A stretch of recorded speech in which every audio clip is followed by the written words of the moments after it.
All right. Hello, everybody. It is Friday. We made it. It's the end of the week. It's the 25th of June and episode 2 of Gaslighting The Warfighter with Rosie Torres and me. How's it going, guys? Going well, Tim. Thanks for... So this is a second episode, and welcome back. A lot of things have happened in the last few days. It's very exciting. We're going to talk about today. But for those that are just tuning in, Rosie, what is Gaslighting the Warfighter? Yeah, I mean, gaslighting, as we know, is like a psychological manipulation that's used towards an individual to try to kind of destabilize the belief that whatever the issue is, right? And for us, it's been the illness, the delay deny tactic, and so really sort of like the government trying to convince these war fighters that the illnesses are not real or all these things that they're facing, all of these horrible issues that they've come back to endure. So we're just here to uncover the truth and tell the truth and stop with the BS.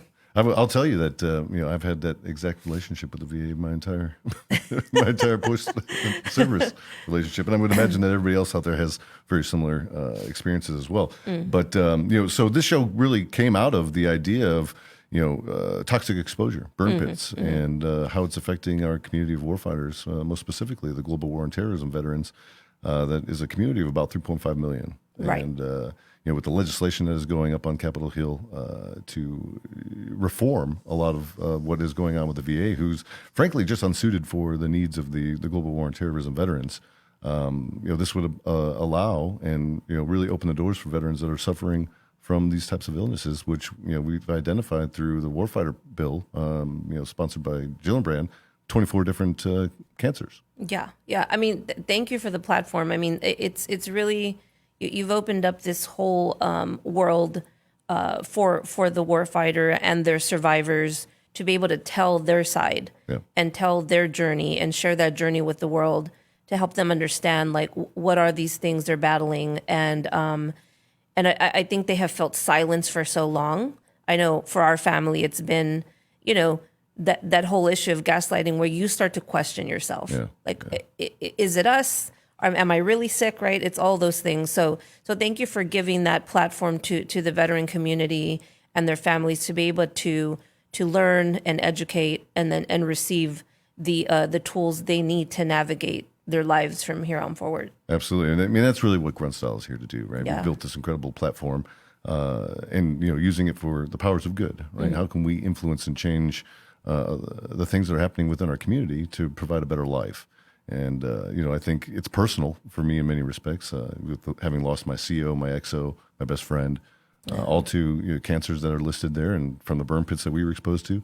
There's many people within my battalion, right? So this is very near to me, and it's an important subject that I think, it's that every veteran that has served in the last 20 years should be aware of and, really reaching out to their representatives to make something happen. So, I think that this platform is absolutely great, and we're going to get that education out there as best as we can. And it's up to you guys at home. Make sure you share this this content out because there's a lot of great information here that is, that may affect somebody that may affect a loved one. And really, we're just trying to get this legislation passed, and as it appears, there's a very good potential that we can have something passed by Veterans Day of this year. Yeah, that's the hope. Which is fantastic. So, relief is on the way, everybody. help is here. That's right. The infantry have arrived. Yeah. So, with that being said, I want to introduce a great friend of Rosie's, become a good friend of mine as well. John Field, Armory veteran. You guys may know him as the founder of the Feel Good Foundation, and is largely responsible for the passage of the 9/11 Victims Compensation Bill. And he's partnered with John Stewart over the years to really elevate this platform for these individuals that are suffering, and has been generous enough to lend his playbook to how they accomplish those successes in Congress to what you guys are doing on Capitol Hill these days with the toxic exposure.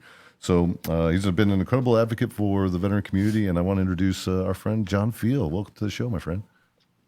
Hey, Tim. Hey, Rosie. Thanks for having me. And The infantry is here. That's right. That's right. You want to know somebody that is the most fiercest individual I've seen walking the halls of Congress. It is John Feel. That's right. Well, now that's humbling, and I thank you for that. But Tim, I walk in the shadows of Rosie and Leroy Torres and the thousands that are sick. And take 9/11 out of the equation, take burn pits out of the equation. There's a lot of people across our great nation that have an issue that they believe in, and many of them are turned away really quick, or they don't have the energy to follow through with that cause. And it's a shame because they don't realize that they can go to their state capital, the capital of the United States in D.C., and they can make a difference if they put the effort in, like a Rosie Torres or a John Field, and you can really help tens of thousands of people that suffer from the cause that you believe in. And you have to have the mindset that Congress, the Senate, your legislators back home, they work for us. And until the American people have that mindset, you're not going to get anything done. Yeah. That's a great point. We live in one of the very few countries that you can redress your grievances against the government in a petition format. And, it's not, we've done some incredible things over the years, right? We've righted a lot of wrongs. Yeah. I mean, listen, Tim, today's payday for me. And, my taxes are going to Washington, D.C. to make sure some 60-year-old lazy, pale, pasty person puts their white ass in the seat that I paid for. So if I believe in a cause, then they should be getting, involved in helping us. We're going to get a bill passed, and it's taking a village, just like with all of the 9/11 bills that we passed over the last 15 years. Rosie and Leroy and the tens of thousands of veterans who were affected by burn pits, they will have a piece of legislation. And I take no joy in that. I mean, I'll be happy for everybody, but personally, you can interview me the day it gets passed, and this is the way I'll be talking to you in the same tone.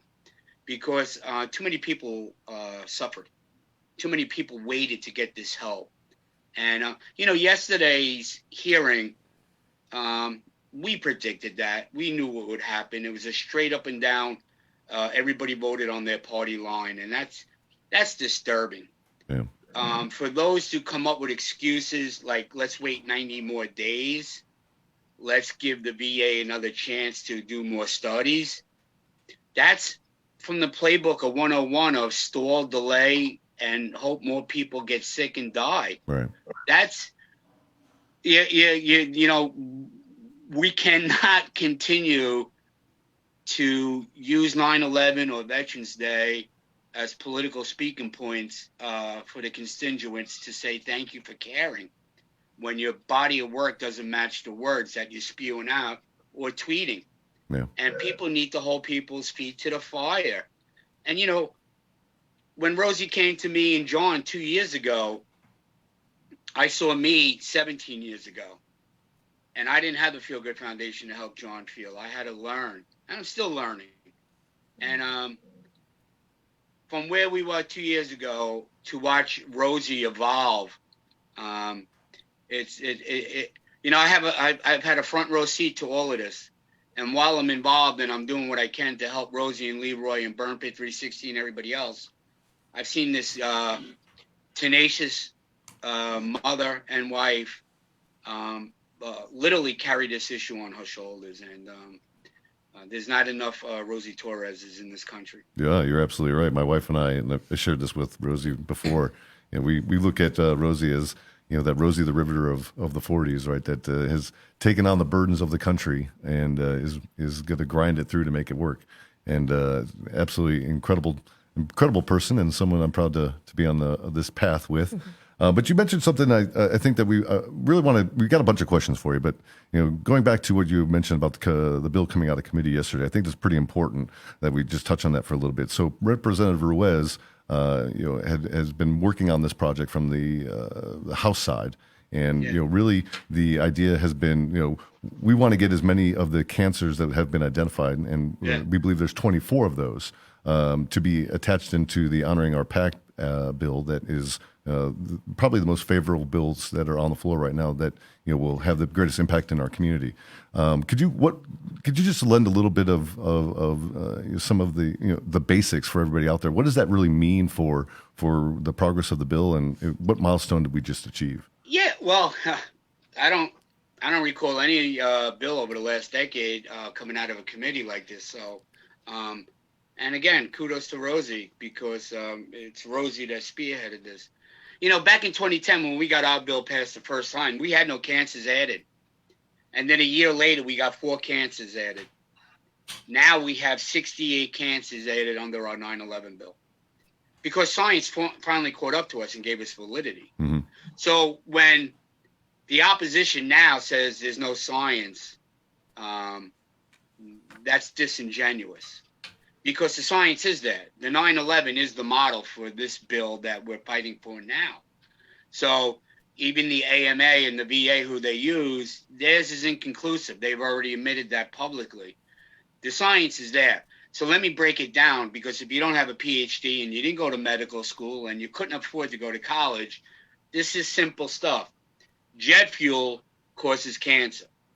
Burnt carcinogens cause cancer. When you eat there, sleep there, cry there, go to the bathroom there, do other stuff there, play Army there, 24/7, the absorption through the nose, mouth, and skin of these toxins makes you sick. Then you die. The science is there. If you took each toxin that was in the air from 9/11 or from those burn pits, individually put it in a bottle, you'd have a skull with crossbones that say harmful if swallowed, consult a physician. I'm trying to break this down so people understand that this is common sense. Science doesn't lie. People's opinions get embellished, but science doesn't lie. Math doesn't lie.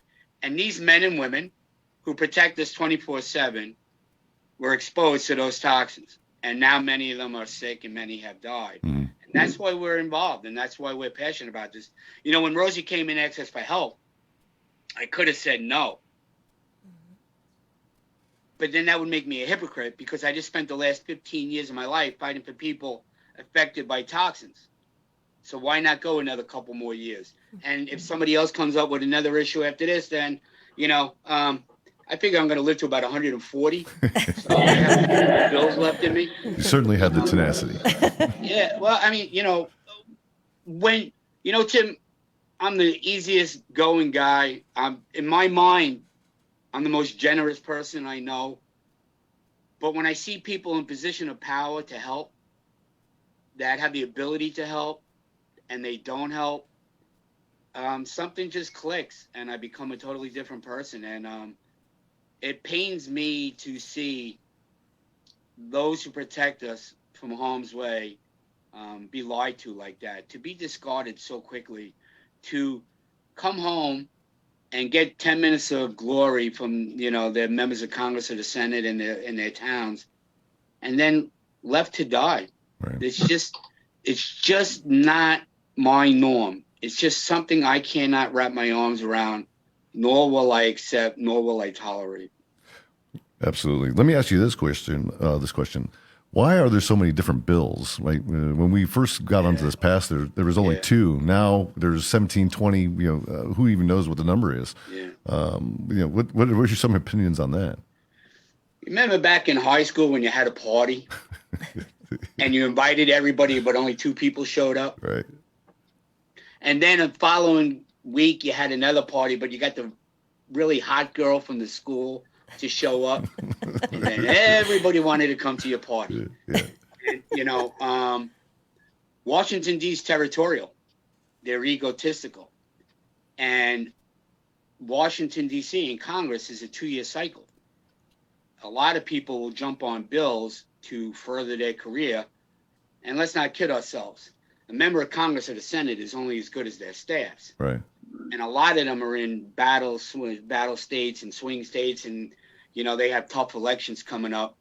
And it's easy to wrap your arm around something that's military, because it's still one of the few entities that remain intact that haven't been tarnished. And so somebody sees a bill, then they're like, well, why don't I just make my own bill like that and get a credit for it? So they're not stupid. They're just lazy. So now they introduce bills knowing that all of these bills were going to get combined. So while our bill is coming out of committee, there's like a line or a sentence or a word that might say it. Mm-hmm. That's in someone else's bill, that when this does get done, they can all pat each other on the back. Meanwhile, they had absolutely nothing to do with it, but they're going to take credit for it because they love the longevity of doing nothing. You know, Congress and the Senate is, they promised to fix yesterday's problems today, maybe tomorrow. Yeah. Yeah. Right? Yeah, absolutely. And that's what we're happening right now. And that was evident yesterday. You know, Ranking Member Bose, who supported the 9/11 bill. But yesterday I was disappointed in his leadership and his direction when knowing that the science is there, when knowing, even in his own statement at the end, said that the VA has had time, but let's give them more time. That was wrong of him, because if people listen to what these members say, a lot of times they contradict each other. Mm-hmm. But we can't continue to kick the can down the road, and that's probably the number one cliche they use in D.C. all the time. Oh, they move the goalposts. Yeah, they kick the can down the road. No, people are fucking dying because you're lazy, and that's disgusting and repulsive. Yeah, and we're better than that. Speaking of, are we better than that? Because we vote them in, and we allow them to do that to us. And let's not kid ourselves. We're as good as what we know and the information that's in front of us that we can digest and we can handle. And if more people knew that our service members were being poisoned and lied to, then more people would get involved, and this would have been done a long time ago. Right. Well, you're absolutely right. And speaking of people in positions of power, where do all the veteran service organizations fall in line on these issues? I see, from my position, I see that they're kind of scattered all over the place, and they all have their areas of positioning. But you've been in deeper of it. Where do you see how that is all coming together? I'll give you a perfect example. Burn Pit 360s is Burn Pit 360 because of burn pits, right? Mm-hmm. So that's what Rosie does. The Feel Good Foundation is because of 9/11. That's what we do. But the VSOs have other things, other agendas, right? Because they're handling other military issues. So I can't fault them for not spending 24/7 on burn pits like Rosie and now John and John or whatever. But the leadership of the VSO needs to do a better job in communicating with their membership. Mm-hmm. They need to do a better job in bringing their membership into the arena and getting them involved. Because the more people that get involved, the faster this gets done. The more, the 8th district in Ohio or the 12th district in Oklahoma or the 15th district in California, you break it down, there's probably 20, 30, 40, 50,000 active or retired military veterans. You get those people involved, showing up congressional offices, it makes a difference. It makes a difference. And, I understand that the VSOs have to worry about, A through Z on all of these issues that pertain to the military, but this should be the number one issue right now. This is the Agent Orange of today, and you saw what those men and women from Vietnam went through, that are still going through, mm-hmm. and they haven't even learned their mistake from that. Yeah. We keep repeating our mistakes as a nation, but yet we're, we can spend $1 bazillion training these men and women to protect us and to kill the enemy, but we don't have the money to take care of them when they come home burnt from the inside out or have post-traumatic, where 22 people on average a day are killing themselves. We fail as human beings when we can't take care of that small percentage of Americans who have bigger Abe Lincolns than 98% of the rest of the country. Yeah, absolutely. And, I think the one VSO group that I admire and has been consistent through the entire thing has been the Vietnam Veterans Association, right? Mm-hmm. And I think because, to your point, they experienced the entire thing with Agent Orange, and they're seeing this entire thing happen again with this generation of warfighters. And I commend them a lot, and I think that they're leading the way in many respects of the VSOs to look up to. It's going to take all the VSOs. Yeah. All the ones that were established years ago, the new ones, the ones that were post 9/11. It's going to take all the advocates. It's going to take everybody's membership. And it's going to take Congress to find their moral compass, and the Senate. Listen, we already know that the White House is going to get behind this. This is something that President Biden is personally affected by. But anything's possible in D.C. that can go wrong. Whatever you think can go wrong will go wrong. And this is why, the constant emailing, the text messages, the phone calls, the once in a while trips to D.C. And listen, let's not kid ourselves, Sam. If there was no pandemic and there was no insurrection, we'd be in D.C. and this would have been done by now. I'm convinced of that because our guerrilla warfare method of lobbying has been stymied because of a lot of things. Right. So, but we're still, we had to improvise, and we're still making headway, and we're still being productive. And, keep in mind, we always have Jon Stewart. Right. And as much as I think I'm cool, we have Jon Stewart. And as much as I think I'm funny and witty, we have Jon Stewart. And right now, John's busy doing other things. But when Jon is going to be needed, I'll make the phone call and say, yo, let's go. I'll meet you in D.C. or do this interview or say this or do that. And he just reaches another platform for us. And, there's going to come a time where we have a piece of legislation that we're all going to have to agree on. Yeah, absolutely. And it's not going to be for me or Jon to say, yes, we accept this. No, we don't. And in my mind, I might have an opinion, but I won't say it publicly. And I'll look to Rosie and I'll say, Rosie, is this good enough for you? You fought for so long. Can you live with this piece of legislation? I don't care what the VSOs say, because at the end of the day, our camp can make more noise than them. That's true. Let me ask you this question. I think this is, between the both of you, I'd love to hear both of your responses. Without presumption, does any bill really meet the expectation of what we're trying to accomplish? No, absolutely not. I mean, that without presumption, I wouldn't be doing this because we'd be pissing into the wind. Our bill's presumptive. If you were down at any of the 3 terrorist attacks from 9/11, Shanksville, Ground Zero, the Pentagon, and you got sick, it's presumed because you were there, and that's just common sense. That's just good old plain old common sense. But for years, and again, our stories parallel each other in the 9/11 community and the burn pit community. They told me 15, 16, 17 years ago, we weren't sick. We were making it up.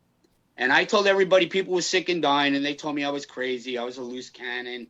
I was, cuckoo and Cocoa Puffs and yada, yada, yada. And there you go. Science caught up to this guy with a high school education. It's amazing, right? Well, I got one final question for you, Jon, before we have to move on to some other things here. But I would ask you this question. How can people that are watching this right now or watching in the future, how can they get involved? What should they be doing to get this message out further? How should they be interacting with the representatives? What are some crumbs of advice that you can shake out for the community to get them involved? I mean, if in the perfect world, we could all go to D.C. And in the perfect world, we can all go into the buildings and have productive meetings because it's more intimate than being on Zoom and doing a meeting. That's the perfect world. But now, making phone calls and emails to their elected officials saying to support this life-saving piece of legislation. I think it was the IABA yesterday put out a link that if you guys shared, that is having anybody who's watching this can go on that link, type in their zip code, they'll find their member of Congress and tell them to support this bill. We did that with our 9/11 bill, and it worked. Here's the thing. Every zip code in the United States has an active or retired veteran. And getting more people involved. Congress has 2 years. They're paranoid by nature. Keeping the pressure on them makes them usually do the right thing. Mm-hmm. The Senate has 6 years. They think they can outweight everybody and say, they're not going to be here in 6 years. We proved them wrong. Been here 17 years now. So I got more time on the Hill than most members of Congress in the Senate.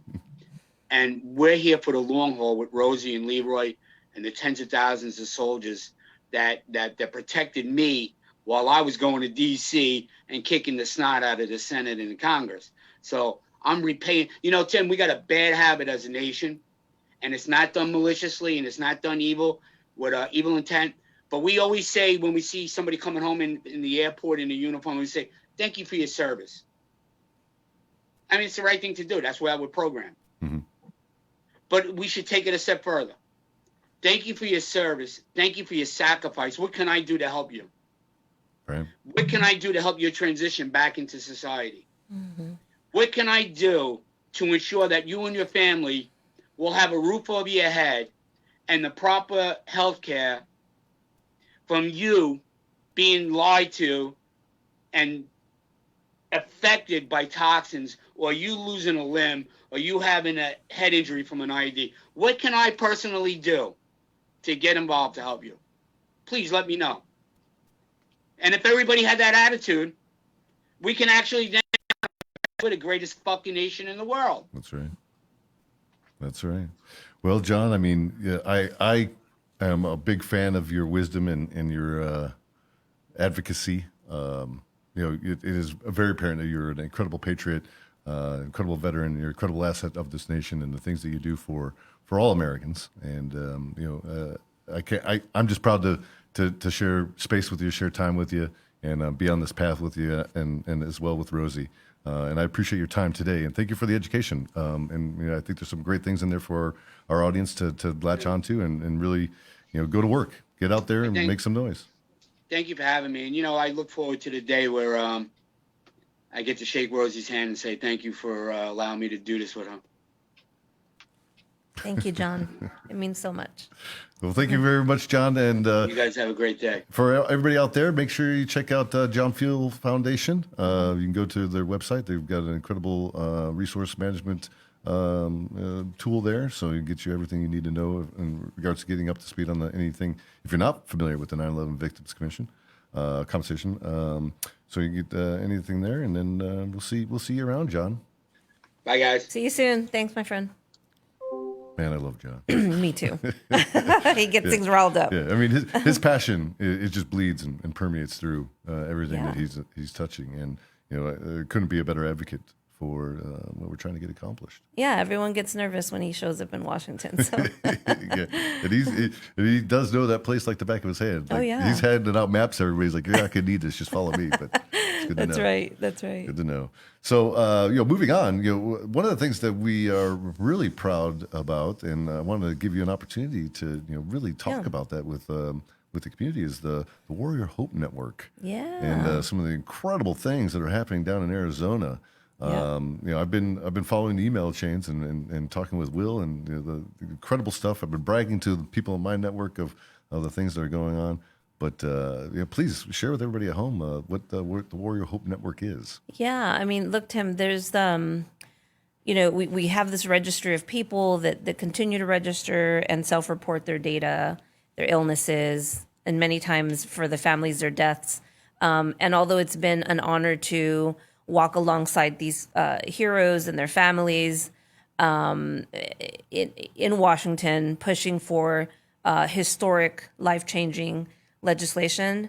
Since then we've met just such amazing healthcare providers, researchers, clinicians that are out there doing great things and helping those people heal, right? So not just providing education, but actual treatment, right? So Dr. Hendricks out there in Arizona from the organization, she runs a nonprofit called Healing Arizona Veterans, and where they facilitate different healthcare modalities like oxygen, hyperbaric chamber treatments, chelation, IV therapy, detox, right?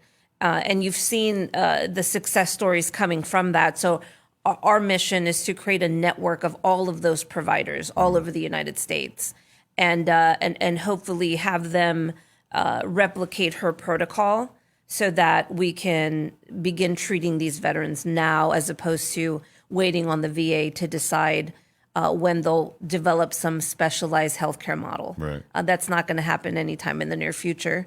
So we're just taking the funding that's coming in, beginning with what you all helped us kick off with that amazing donation y'all gave. And so what we decided is, let's get some veterans to Arizona. Let's rent a house so that they can have somewhere to live and be comfortable during their treatment. And this treatment isn't like a 2-week treatment, right? This is sometimes 3 months, sometimes 6 months, depending on the level of toxicity the individual has undergone, so or has been exposed to. So it's been such an honor to go through that process with these amazing veterans that we talk to daily and are sort of going through the whole program with them, right? Yeah. But it's been a blessing because so many people have come into play to really pitch in their resources and time. Like I said, if it hadn't been for you guys here at Grunstall, that opportunity wouldn't have even been an option. Where we would be able, one of the guys was saying, like, I'll stay in a tent if I have to. I just don't want to die. Right. Right. So the beauty of this program and what Dr. Hendricks is doing over in Arizona is that they do like a pre and post MRI lab work to check for toxicity, to check for the damage of the brain and different parts of the body, and then post. So after they're done with their treatment, they're seeing improvement, right? So it's for us, it's a pilot program that we've launched, and we are already hearing back from doctors in different states saying that they're willing to offer their services, sometimes free of charge. And it's fascinating. It's fascinating. One of the board members of Burn Pits 360 is in the program right now, Will Wisner. Did you see him? Fantastic man. Like, I can't tell you, he's one of my most favorite people that I've ever encountered. He's one of gentleman, right? Army veteran, and had some issues, and he's going through the program right now. It looks like a new man. Like, he has shed almost 20 years off his body. That's in terms right. of like aging and just the way he carries himself and things of that nature. It's like, this treatment is working, right? And the brainwave functions that revitalizing brainwave functions and these things are absolutely incredible. Yeah, I mean, it's such a scary thing. Like, even for example, my husband, we know now through specific testing that he had done as far as his brain, is that the toxicity causes restriction of blood flow in the vessels in the brain, which many times is why you have these suicidal ideations or the manic episodes or the anger and all of these, symptoms that you begin to notice that is just sort of out of character for you. Right. And so we just talked about it the other day where he had an episode and he's like, this is very scary. Right. And I don't want to live the rest of my life like this. So him, along with many men and women that we know are experiencing these same things because they were all deployed to where there was this high levels of toxicity, like John mentioned. Yeah. Same thing like with 9/11. And so, our goal is to build that network, which we're doing now. We'll have a page up on our website to explain more to those that are interested in, receiving care from that program. And then for any clinicians wanting to join our network. So we're excited. Like, where can they, what website could they go to? So they can go to burnpits360.org. We're working on a mock-up page for that program specifically. But for now, they can shoot us an email if they're interested in going. Right now we have 3 veterans in the house. Yep. And that's perfect. And so they'll be transitioning out as they wrap up their treatment and bring 3 new veterans in. Incredible. Yeah, it's amazing. I can't wait to get out there. I'm going to be taking a trip through there and visiting the facility, and hopefully it's in the same overlap. I can get to see Will. That's a lot of fun. Me too. But through all the work that you're doing, the advocacy, the alternative therapies, and it all circles and orbits around one person. And I just want to make sure that we would take a little bit of time to talk about that one person, and that's your husband, right? Where this all started from, and where we are today. Sure. For those that may not know, just why do you do the things that you do? Yeah, I mean, look, I worked at the VA for 23 years. I was 19 when I got hired. I was still in high school and, just getting out of high school. And so, have worked for and served veterans all my life, basically. And when Leroy got back home, he worked as a state trooper in his civilian job. He did do many years active duty, but then went into DPS and then was deployed as a reservist, right? And then when he got back, he had a clean bill of health when he left, just like all of you. And then never missed a day of work, never any of that. And then just came back and immediately, while he was deployed, was quarantined, and then came back suffering from headaches, respiratory distress issues, just a whole array of different symptoms that he was experiencing, and it was so out of character for him. We just all knew something was wrong, but as we began to seek care through the Department of Defense and Department of Veteran Affairs healthcare facilities, it was all the same message of there's really nothing we can do, and there really is no proof of what you're alleging is the issue. So met Dr. Miller, and then just met a whole online community of many men and women and their families who were just sort of like, we have nowhere to go. Right. Who's going to help us? And I met a wonderful survivor by the name of Jill Wilkins, who really followed her heart after her husband, Major Kevin Wilkins, had died as a result of a glioblastoma. Mm-hmm. He had a headache, went to the hospital, never came home. So it all really was a community effort of us saying, well, do we just all go home at the end of the day and accept what it is? The gaslighting? Right. Here's some psych meds, go home and take some Motrin and whatever. So that was just unacceptable. That's how Burn Pit 360 came to be. It was just this whole, journey of sort of like of hell, like that you wouldn't wish on anyone. Yeah. And so these men and women that make up Burn Pit 360, these are actually families. These are veterans. Many of them are doctors, researchers, attorneys. They all come from a profession, but they're all sick. Right. And so this is why the passion has remained.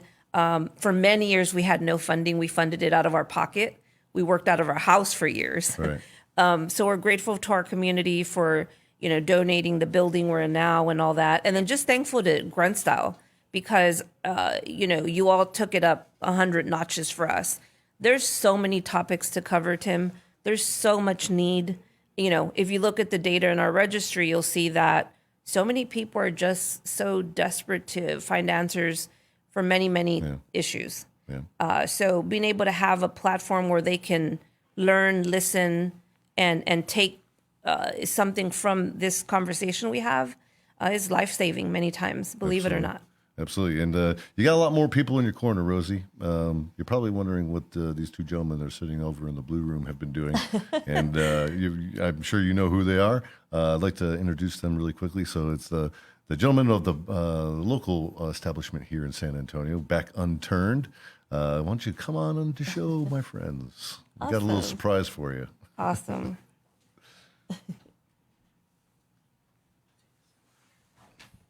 Make yourselves comfortable, boys. Hey, guys. Pull a mic up close. Nice to meet you. So, Back Unturned, local brewery here in San Antonio. Let me get you a little crank there. There we go. There you are. All right. It's going to be a slow fall.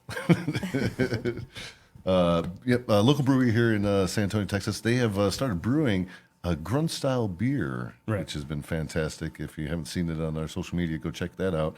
Tell us a little bit about Back Unturned and what you guys been doing. Yeah, definitely. So Back Unturned, we've been open about a year and a half. Nice to meet you, Rosie. Hey, I'm nice Ricardo. to meet you guys. Jason, This is Jason. Ricardo, nice to meet you. He's there with us, and he's also a Marine vet. Awesome. So that's Right. he was the first person I thought of when Fantastic. Tim invited us.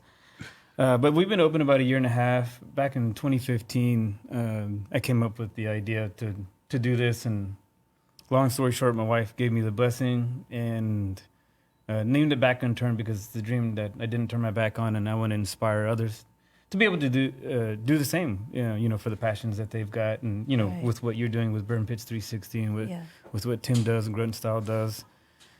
Because to me, at least for me, I've got one life Right. here to give it all I got. So if I can help inspire others to do the same and show them it's possible, because I didn't have restaurant experience, I didn't have professional brewing experience, and I barely had any money.